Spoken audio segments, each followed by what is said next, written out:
Ok. Bonjour, aujourd'hui je reçois Anthony Doux et Othello Rabès pour nous parler de la musique de l'instinct. Bonjour messieurs. Bonjour Daniel. Bonjour Daniel. Alors vous êtes tous les deux musiciens professionnels mais également musicothérapeutes. Donc Anthony, on a déjà eu l'occasion de faire des vidéos ensemble pour parler de la psychorésonance et de tout de tout ce que ça peut apporter à l'être et à l'individu en accompagnement. Othello, tu es également musicothérapeute, tu es également sonothérapeute, c'est ça? Oui, c'est ça, ouais. Ouais. J'enseigne les deux disciplines. Je la pratique aussi en cabine. Et ensemble, vous avez créé la musique de l'instinct. Alors déjà, pour commencer, qu'est-ce que c'est la musique de l'instinct? Qu'est-ce que ça veut dire? Qui c'est qui a le mot? Instinctivement, qu'est-ce que c'est la musique de l'instinct? L'idée, c'est d'amener tout à chacun, qu'on soit musicien ou non musicien, à jouer de la musique.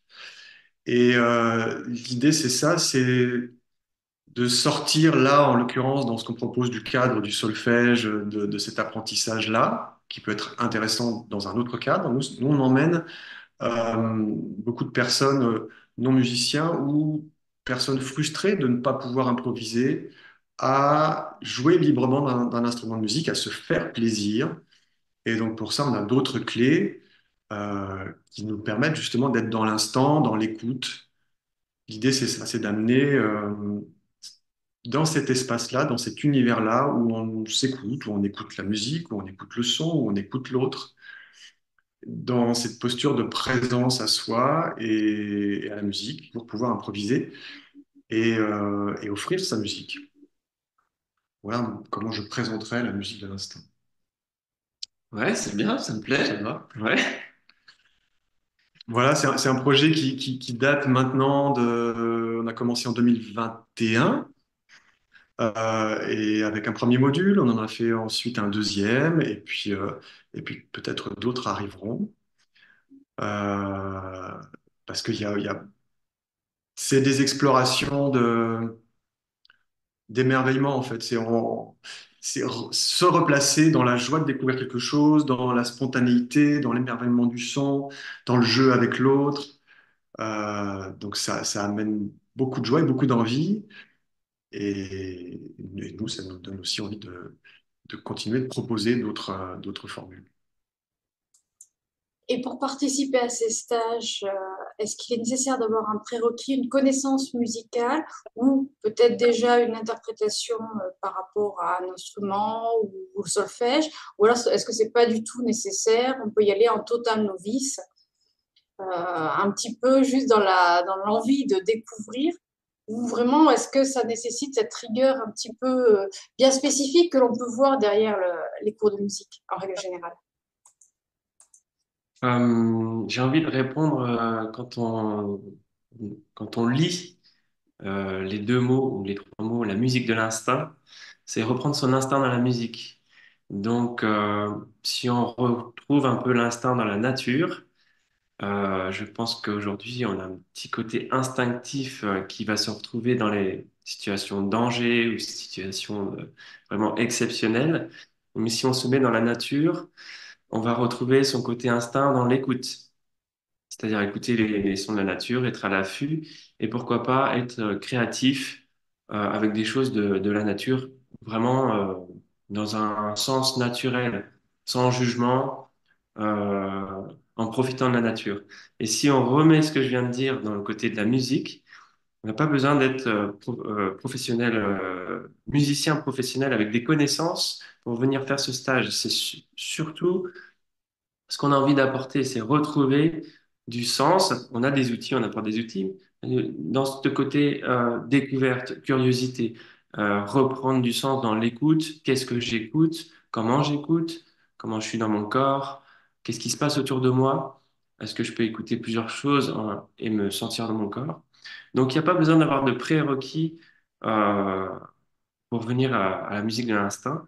Et en même temps, on retrouve parfois des musiciens avec un certain niveau, dont certains musiciens sont professionnels, et ont besoin en fait de replonger en fait dans comme s'ils avaient oublié la nature, de se replonger dans la nature pour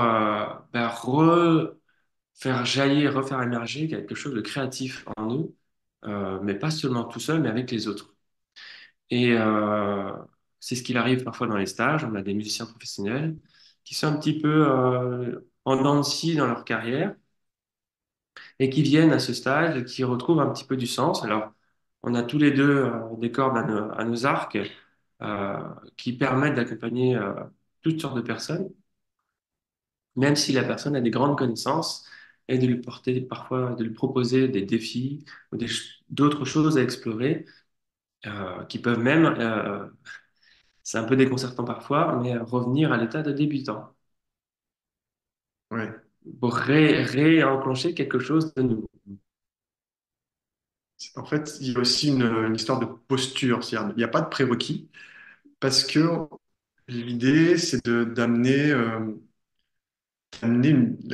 la conscience dans une posture. La posture qui va être, je suis un peu comme un enfant. Je m'émerveille, je teste, je joue.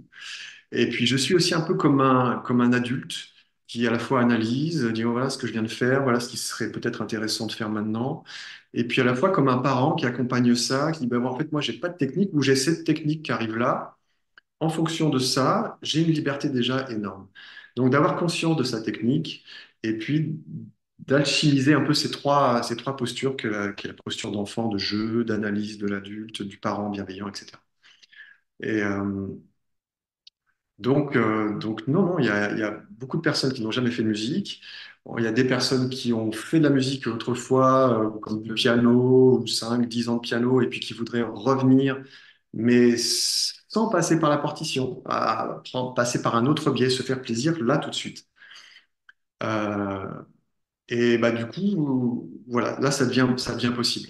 C'est une autre approche où le plaisir, la joie, l'écoute nourrit la proposition, nourrit l'improvisation, nourrit l'offrande. Et voilà, ça, c'est la raison pour laquelle il y a pas de prérequis. On est quand même une civilisation, une population toujours dans le contrôle et dans le bien faire, dans le bien apprendre, etc. Et quand on regarde la perception ou même le lien que l'on peut avoir avec un ou des instruments de musique, très souvent, il y a ce regard de contrôle derrière, de rigueur. Comment est-ce que vous arrivez, ou est-ce que ce n'est pas nécessaire de déconstruire un petit peu cette approche? Parce que instinct et structure, c'est quand même assez antinomique quelque part. Comment ça se passe? Bah, je trouve pas. Non? C'est complémentaire en fait. Ouais, c'est complémentaire.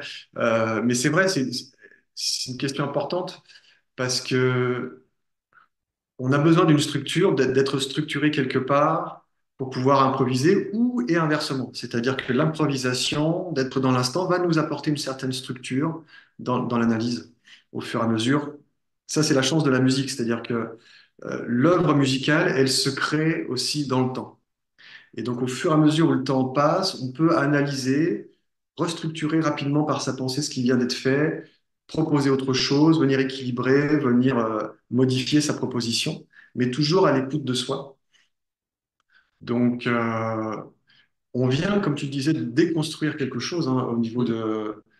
de la pensée, de l'approche, justement, de cette croyance qu'il faut déjà être rigoureux. C'est important de l'être, mais euh, pas en enlevant le plaisir, quoi. Et donc, quand il y a du plaisir, la rigueur, les choses s'apprennent d'elles-mêmes. Tu vois, il y a quelque chose vraiment de... euh, effectivement, on vient déconstruire des choses, hein, ça c'est important, par différentes techniques, par différents accompagnements. Euh, je- Il y a quelque chose, si tu veux, autour de l'apprentissage de l'écoute et apprendre à écouter, en fait. Apprendre à écouter des choses qui sont à l'extérieur, et ce qui se passe, apprendre à écouter comment ça résonne à l'intérieur. Euh, et apprendre à écouter, c'est structurer. Et en même temps, c'est laisser émerger, rentrer dans quelque chose qui est plus fluide, et s'autoriser à faire de la musique, même si on sent que c'est pas hyper coordonnée. Apprendre à prendre une place, apprendre à prendre une place, c'est écouter. Et qu'on soit souvent les débutants, où on a ce genre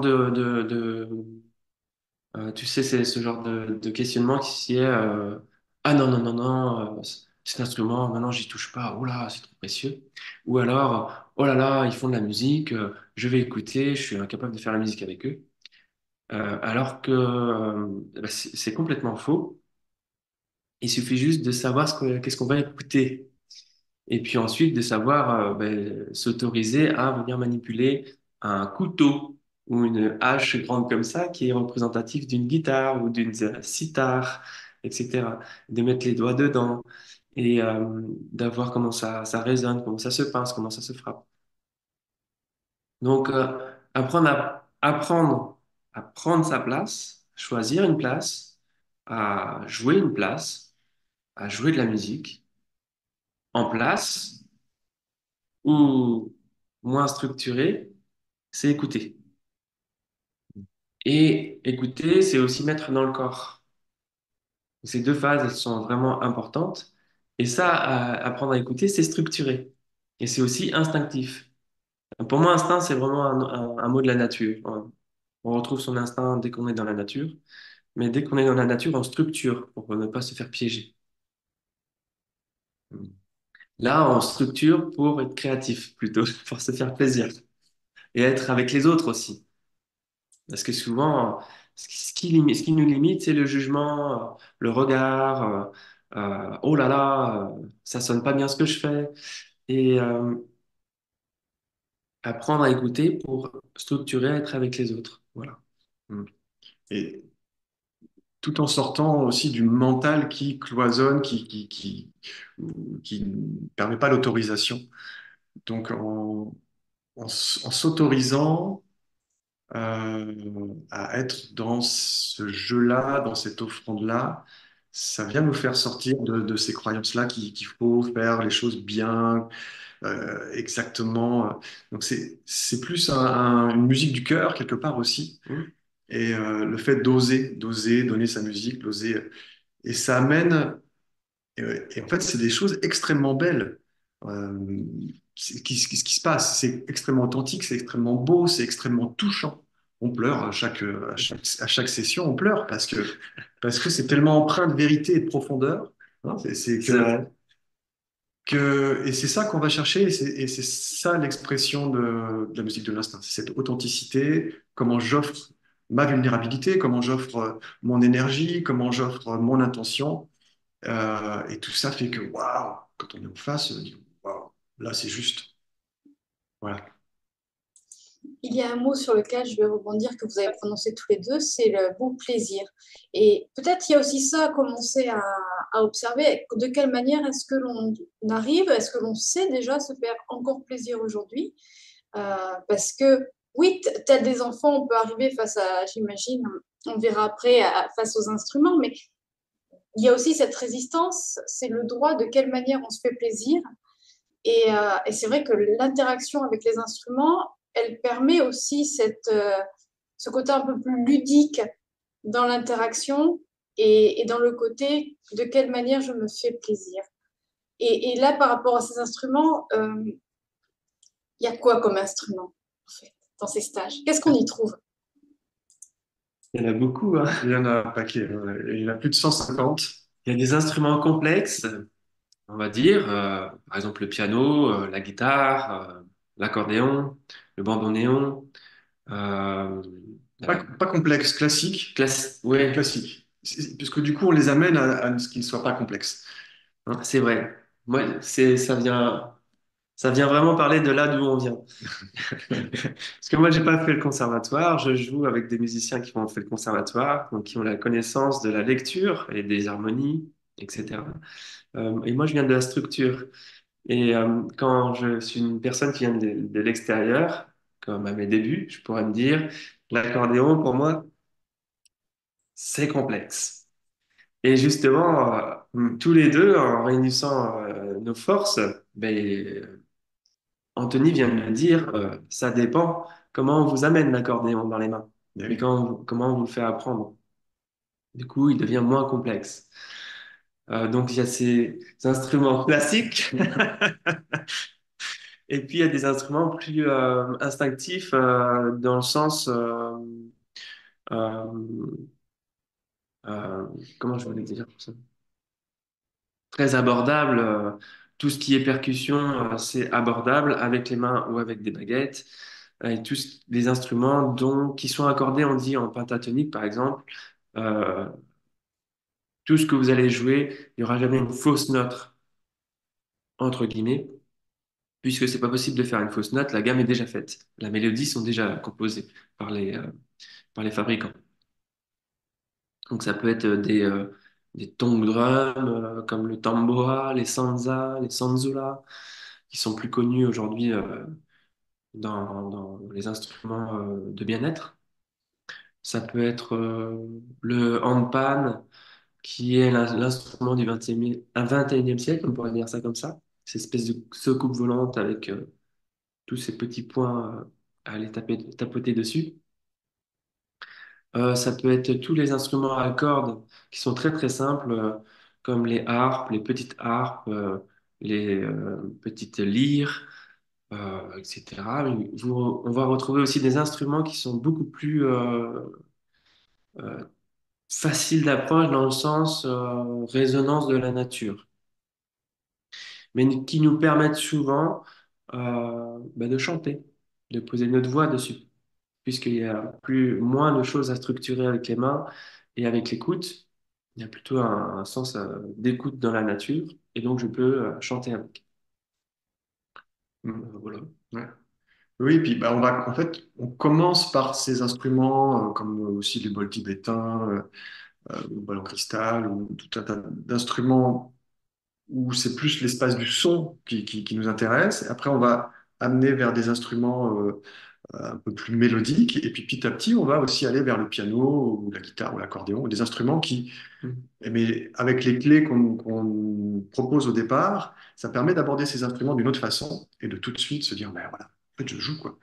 Et donc, c'est toujours un moment aussi, il y a beaucoup de moments forts dans nos formations, mais ce moment-là où les personnes passent au piano, qui est un instrument qu'on dit, voilà, il faut, et où elles peuvent exprimer maintenant très vite quelque chose qui touche tout le monde, ça vient justement là aussi déstructurer une croyance de dire, mais mince alors, en fait, je peux jouer là maintenant.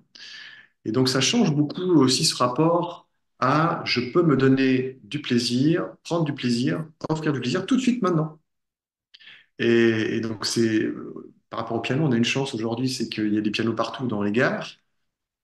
Ah bah, à la fin du stage, quand les participants disent, ah ben voilà, maintenant, ils n'ont jamais fait de musique de leur vie, mais ils disent, je vais jouer dans la gare. Et puis des fois, on a des petites vidéos, des partages comme ça de personnes. Et, et voilà, c'est juste, c'est juste génial, quoi, de s'autoriser, puis de faire des belles choses, des choses vraies qui résonnent aux autres. Qui disent, ah ben, ah, depuis combien de temps tu fais de la musique? 4 jours. Non, mais sans rire, ben, 4 jours. Mais parce qu'il y a quelque chose de vrai, quelque chose de... ça replace là. Donc tous ces instruments-là, on les présente aussi, ils sont utiles dans cette progression de l'écoute et de l'expression. Quand on parle d'instinct et de création musicale, est-ce que quand on est peut-être plus novice que professionnel, on n'aurait pas tendance à vouloir recréer une musicalité, une sonorité, un air qui nous trotte dans la tête, même si on n'a pas forcément la formation complète, ce besoin instinctif, pour le coup, de vouloir reproduire quelque chose que l'on connaît. Qu'est-ce qu'il en est là? Ouais. Oui, c'est ça. En fait, le seul problème, c'est que c'est pas possible. On peut jamais reproduire quelque chose qui s'est passé. Et c'est là où on va se trouver limité et où ça ne va pas marcher du tout. Dès l'instant où on essaie de reproduire quelque chose, on a fait un truc, c'était super, on l'a pas enregistré, tout le monde dit c'était super, ben, c'est fini, on peut pas le reproduire, c'est fini. Et si on veut, et ça arrive, hein, malgré le fait qu'on dise non, n'essayez pas, enfin si on va dire essayez, puis vous vous rendrez compte que ça ne marche pas plutôt, mais quelquefois, effectivement, des participants essayent de dire, ah, j'ai fait ça, c'était génial, mais du coup, même nous, lorsqu'on essaie de refaire quelque chose qui a été super, eh ben, on passe dans l'objectif mental, je veux refaire, je veux prendre du passé pour le remettre ici. Non, restons dans le présent. Le passé est passé, il était super. Il y a un autre présent qui sera différent, mais qui aura un autre goût, une autre odeur, une autre saveur. Et c'est ça. Mais c'est, euh, c'est une super question aussi parce qu'il y a cette volonté-là à un certain moment de dire, ouais, je suis arrivé à faire ça, je vais le refaire. Souvent. Et un peu notre société peut-être nous amène à ça. Faire la photo. Ouais, ouais, c'est ça, la reproduire, la revoir. Et là, bah, en fait, ça ne peut pas marcher. Et, mais c'est un peu. Alors, voilà, et c'est vrai dans la vie en général. Dès qu'on va essayer de revivre un moment, de reproduire quelque chose qui s'est passé, même si c'est aussi merveilleux que ça a été, c'est pas possible. Et donc, bah, on va voir que c'est pas possible. Et donc, d'où l'intérêt de vivre dans le présent, parce que de toute façon, ça marche pas de reproduire le passé. Dans cette justesse, hein, dans cette authenticité, et les autres, et on s'embête, en fait, quand quelqu'un essaie de reproduire quelque chose dans notre cadre, hein, dans le cadre de la musique de l'instinct, et lorsqu'on n'est pas, justement, on n'a pas eu cet apprentissage de solfège. Parce que là, en fait, c'est deux postures différentes. Il y a l'improvisation et la reproduction d'un morceau musical. Et, euh, et ça, c'est vraiment deux postures de musiciens différentes. L'interprétation, tu veux dire. L'interprétation de quelque chose qu'on connaît. Et là, c'est encore autre chose. Voilà. Nous, c'est plus, OK, on vous amène dans l'expression, dans l'improvisation de ce qui est juste à ce moment-là, qui je suis, qu'est-ce qui se passe en moi, qu'est-ce que je laisse transmettre. Ça me rappelle qu'au début, musique de l'instinct devait s'appeler musique de l'instant, ce qui est très différent de ce que tu dis. Euh, mais instinct, c'est un peu plus fort, ça, un peu plus dans les tripes. Un peu plus de soi, quoi. Pour être dans l'instinct, il faut être dans l'instant et puis offrir sa musique. Ce qui est complètement. Alors, c'est pas un stage, c'est pas une thérapie, hein, le stage de la musique d'instinct, c'est pas une formation de thérapie, mais ce que tu viens de dire, c'est la musicothérapie. C'est quand on accompagne une personne autiste, une personne handicapée ou un groupe. L'idée, c'est de créer avec le groupe l'instant et de vivre une relation qui soit épanouissante euh, dans les meilleurs du terme, c'est-à-dire qui permet de débloquer quelque chose ou de s'ouvrir à l'autre, de s'ouvrir à son isolement. Euh, donc, ne pas reproduire une musique, on peut pas faire ça en musicothérapie avec un groupe. On est vraiment dans l'instant. Oui, et c'est vrai que tu parles de relations aussi, et c'est super important dans le sens où ce qui se crée aussi dans cette formation, c'est la rencontre. La rencontre avec l'autre, avec soi, par le son et par la musique. Et lorsqu'on fait une vraie rencontre, bah, ça se transforme. Il y a quelque chose qui se transforme. Et ça, donc ça amène, c'est pas une thérapie, bien sûr. Et en même temps, ça amène beaucoup de changements, de façon de penser, de façon de s'adresser à l'autre, de façon de s'exprimer par la musique, par la voix, de prendre sa place. Donc ça amène quand même une certaine Bienveillance. bienveillance et haute posture vis-à-vis de soi et du Mm. monde. Donc ça crée vraiment aussi une forte enfin, communauté, je trouve pas le mot, mais une forte équipe, quoi, une notion d'équipage, quoi. OK, on partage ça. C'est vrai que, en effet, quand on parle de la musique, on voit souvent des musiciens dans l'individuel, on a tendance à ne pas toujours voir ce côté un peu collectif. Et ce que vous avez aussi précisé, c'est important bien sûr de le dire et de le redire, ce n'est pas un stage bien-être, ni néo-bien-être, c'est vraiment un stage, oui, on peut dire ça, c'est du stage, c'est une formation de découverte à soi. On n'est pas dans des codifications d'apprentissage extérieur, c'est vraiment un retour à soi, dans ce que je comprends. C'est bien ça, le côté Ouais, instinctif.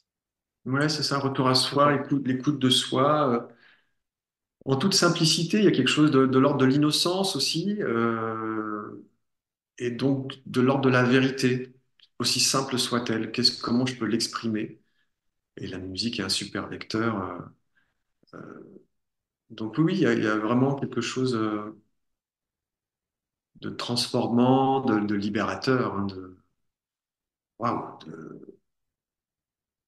c'est toujours fort, quoi. C'est des moments extrêmement forts pour nous, pour les participants. C'est à l'image des stagiaires, enfin, des participants qui viennent, qui nous redonnent, qui nous font des retours avec des petites vidéos ou des petits mots. Oh, j'ai acheté une Sansa aujourd'hui. Oh, j'ai fait ça avec les enfants aujourd'hui. Oh, j'ai fait ça dans la crèche aujourd'hui, où elle est responsable, etc. Ouais. Oui, c'est transformant. Nous, ce qu'on dit souvent, c'est prévoyez aussi, quand vous venez à la musique de l'instinct, l'inconvénient, il y a un inconvénient à la musique de l'instinct quand même, parce il y en a toujours, c'est qu'après, ça donne envie d'acheter plein d'instruments. Et, et c'est ça, et on a telle personne qui dit, ah, ça y est, moi j'ai acheté un piano, ah, moi j'ai acheté un accordéon, ah, moi j'ai acheté une guitare, ah, moi j'ai acheté. Et puis, c'est pas le fait que d'acheter, c'est, ah ben maintenant on joue, voilà, quand les amis viennent à la maison, on les entraîne aussi dans la musique de l'instinct. Les enfants, maintenant mes enfants, ben voilà, ils osent davantage jouer de la musique, on joue avec eux. Ça recrée une autre forme de lien dans la famille, dans les amis. Euh, et c'est un lien dans le jeu qui se construit et dans le plaisir et dans, waouh, on fait des choses dans de la beauté aussi. On crée quelque chose qui est beau et qui est beau aussi parce que c'est éphémère. Et puis oui, on ne pourra pas le reproduire, mais on va reproduire autre chose. C'est beau parce que c'est partagé. Mm. Ouais. Mm. Ouais. Dans cette perception de beauté, on voit très bien d'un œil extérieur que les musiciens, les chanteurs sont beaux. Ils dégagent une vibration quand ils sont réellement dans l'alignement de leur fréquence propre, dégagent une vibration d'harmonie et de réelle beauté. Alors on sort de la perception de la beauté telle qu'on peut la concevoir sur du papier glacé, mais d'une réelle beauté qui irradie, qui est dégagée. Est-ce que lors des formations, les praticiens, du moins les élèves, les apprentis, je ne sais pas comment vous les appelez, ou juste les participants, euh, comment est-ce qu'ils arrivent à... Bon, déjà, est-ce que vous observez une transformation physique et vibratoire, on va dire ça comme ça, de leur fréquence, et est-ce que le perçoivent aussi? Alors, bah oui, pour moi, c'est indéniable. Oui. Euh, c'est indéniable. Et eux le perçoivent aussi, c'est ça qui est important. Et, et ce qui est important, c'est. Alors, nous, on peut leur dire, waouh, t'as fait ça, waouh, là, quand tu fais ça, c'est super beau, tu rayonnes, justement, tu reprends un peu cette souveraineté-là d'exprimer comme un chanteur qu'on verrait ou un musicien sur scène, etc. Parce que c'est, ouais, ok, je prends ma place, je partage. Euh, et donc, ce qui est important, nous, on va leur dire, on va donner ce retour-là, waouh, ce que tu as fait là, c'est juste, waouh, ça me touche. Mais nos retours sont importants jusqu'à un certain degré. Ce qui est important aussi, c'est le retour entre eux. Et quand il y a 10 personnes qui leur disent, qui dit à une personne, mais ce que tu as fait, moi, oh, c'est tellement beau. Puis quand tout le monde pleure, mais là, c'est évidemment, on peut pas, où tout le monde rit, où tout le monde est.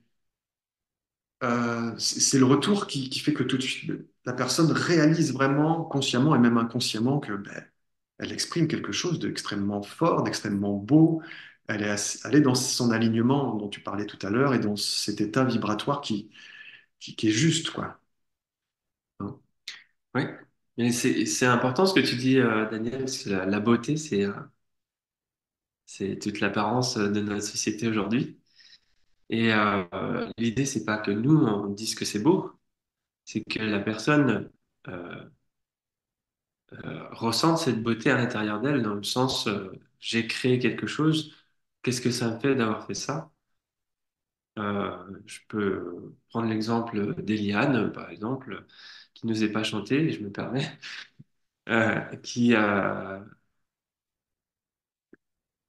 qui s'est mise à chanter. On peut pas dire qu'Eliane, elle a une voix pour faire de l'opéra. Et Elle a sa voix, mais quand elle fait son chant, ça révèle quelque chose de l'instant, et c'est très fort, c'est très profond. L'idée de la beauté, ce n'est pas de dire à l'autre que c'est beau, c'est de dire alors j'ai été touché par quelque chose, et toi, est-ce que tu es touché parce que par ton avancée ou parce que tu viens de créer? C'est vraiment que chacun trouve l'instant de groupe et on peut juste, si là on est trois, il y a les spectateurs, comment on appelle ça? Pas les téléspectateurs, mais Les personnes de l'autre côté de leur écran. Ouais. Voilà, imaginez une à l'instant qui aujourd'hui s'assoit dans son canapé et écoute un morceau de musique avec quelqu'un. Ok? Peut-être certains d'entre vous vont dire, moi, moi je le fais. Ok? Qui s'assoit dans son canapé et joue de la musique avec juste une personne à côté d'elle, sans être musicien? Qui fait la même chose en groupe? Et ce qu'on essaie de retrouver dans la musique de l'instant, je crois, en tout cas, c'est ce qui nous touche à chaque fois, c'est comme un repas. On est tous ensemble, on a préparé tous ensemble un repas, on a tous préparé un petit quelque chose et on a mangé ensemble, on a mis des couleurs sur la table. Et ces moments de groupe, là, où on joue ensemble, euh, le mot beauté est trop petit. C'est un moment de présence de groupe qui, à mon avis, aujourd'hui, est plutôt rare, en fait, dans notre société et qu'on essaye, nous, de révéler, quelle que soit la personne, son niveau musical, ses connaissances, ses religions, etc. Ouais, il y a quelque chose de l'ordre de remettre de la vie en fait par la musique. Euh, Ma grand-mère me disait, mais nous, quand on était jeunes, on chantait tout le temps.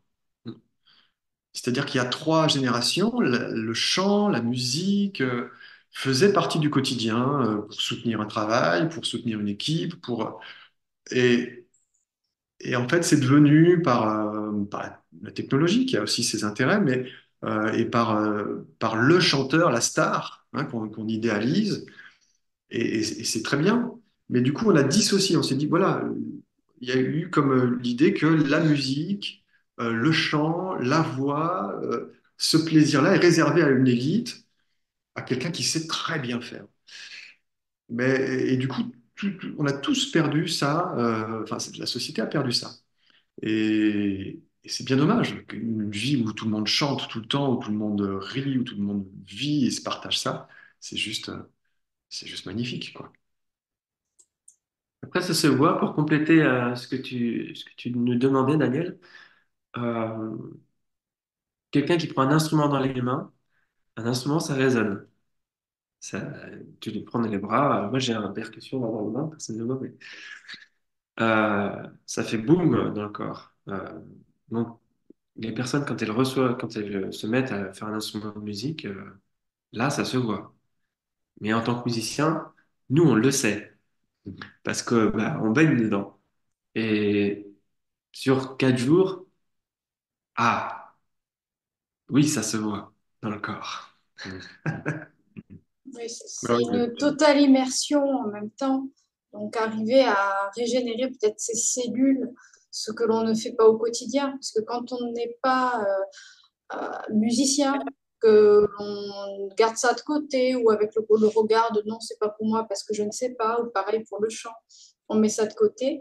Et c'est vrai que dès qu'on va s'immerger pendant plusieurs heures ou même plusieurs jours, comme là c'est le cas, toute la dimension cellulaire va carrément s'imprégner de toutes ces belles vibrations. Bon, la musique de l'instinct, c'est aussi des instruments, comme on l'a vu précédemment. Donc là, on a eu beaucoup de blabla. Je vais laisser place aussi à vous et à vos instruments pour montrer plus facilement, parce qu'un petit peu de sonorité, un petit peu de démonstration vaut mieux que beaucoup de blabla et de description. Je vous laisse la place. ok.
Bien, merci infiniment, même si le son n'est pas forcément toujours raccord. Ce que tu as soulevé tout à l'heure, c'est très important à préciser, c'est-à-dire qu'il y a des fréquences que les enregistrements visio ne prennent pas. À croire C'est ça, en que fait. tout est Ouais. formaté, tout est tellement bien formaté au niveau fréquence vibratoire que même certains sons, nous n'avons pas la possibilité de les capter. De les Ça, avoir, c'est aussi pour une histoire de flux, quelque part, si tu veux, sur les zooms, et c'est qu'il y a juste l'espace des fréquences vocales, parce qu'a priori, le reste, on n'en a pas besoin, et du coup, ça évite aussi les bruits annexes, enfin, une partie des bruits annexes. Ce qui fait que bah, là, effectivement, il y a des fréquences sûrement graves qui ne passent pas, ou quand on essaye une percu, ou ça passe pas. Voilà. Bon, on le sait. Bah, le mieux, c'est toujours en vrai, hein, voilà. Mais voilà, bah, c'est, c'est aussi des moments, voilà, des moments cadeaux, quoi qu'il en soit. Mm. bon, pour le réel, je pense que la prochaine fois, je me déplace. Ça sera plus simple. Ok, avec plaisir. Ok. La prochaine fois, je me déplace. En tout cas, c'est vrai que ça donne envie, même si la captation sonore n'est peut-être pas à son apogée. De toute façon, je mettrai en lien les différentes vidéos que vous avez déjà publiées par rapport à la musique de l'instinct, quelques Ok. démos que vous avez déjà proposées avec de meilleurs enregistrements sonores aussi, donc ça aide plus Mm. facilement chacun à se faire une idée. Oui, et puis il va y avoir, enfin là, à partir de janvier 2024, nous avons un magnifique teaser et un magnifique reportage euh, qui a été réalisé par Camille Gilles, Camille Production. voilà.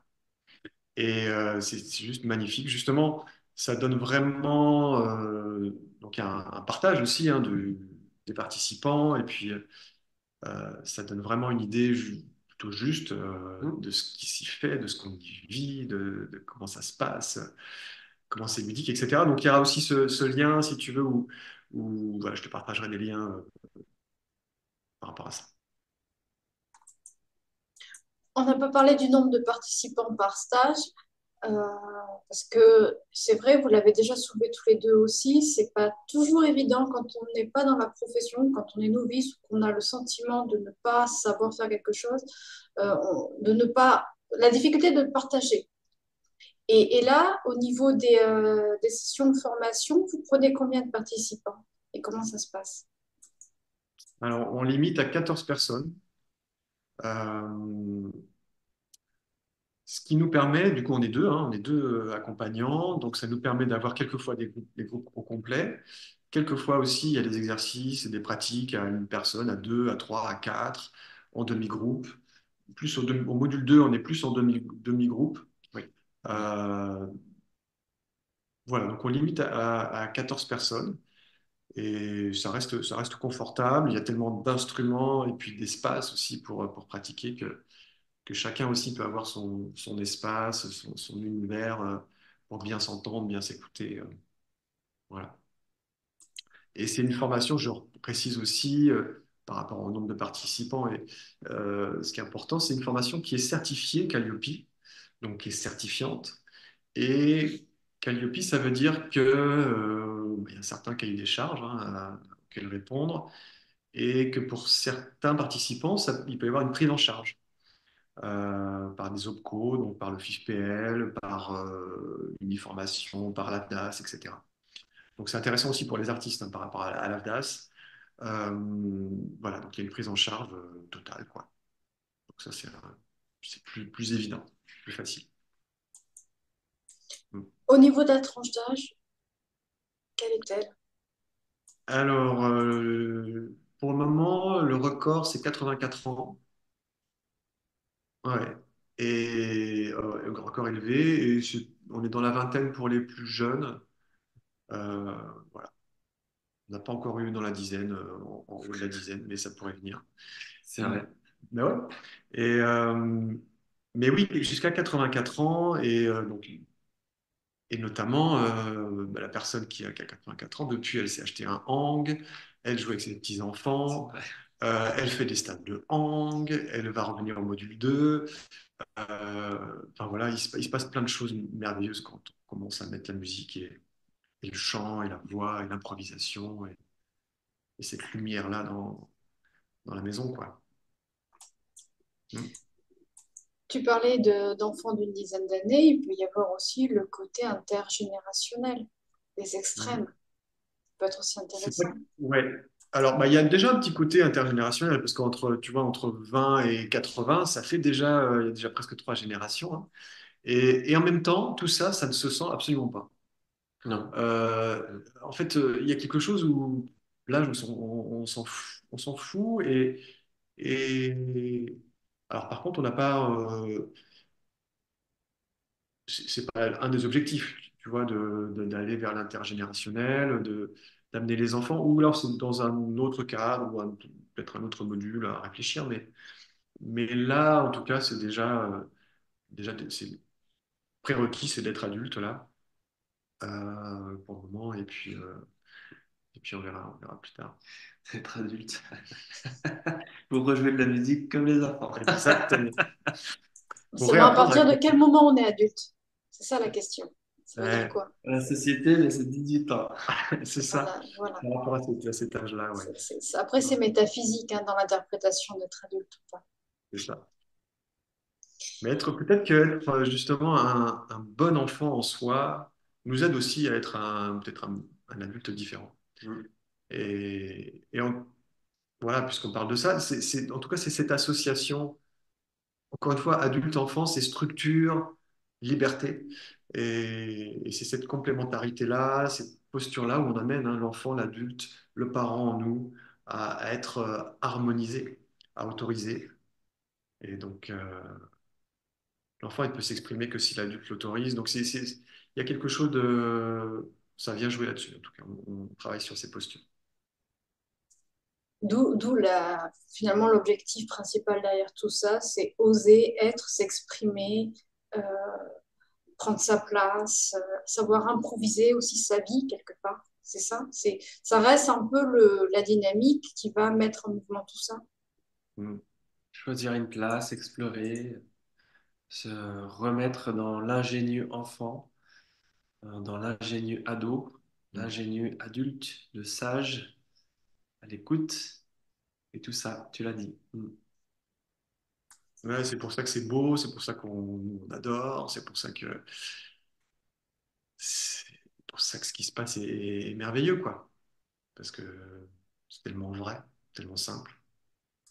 En tout cas, on l'amène, on essaye avec simplicité.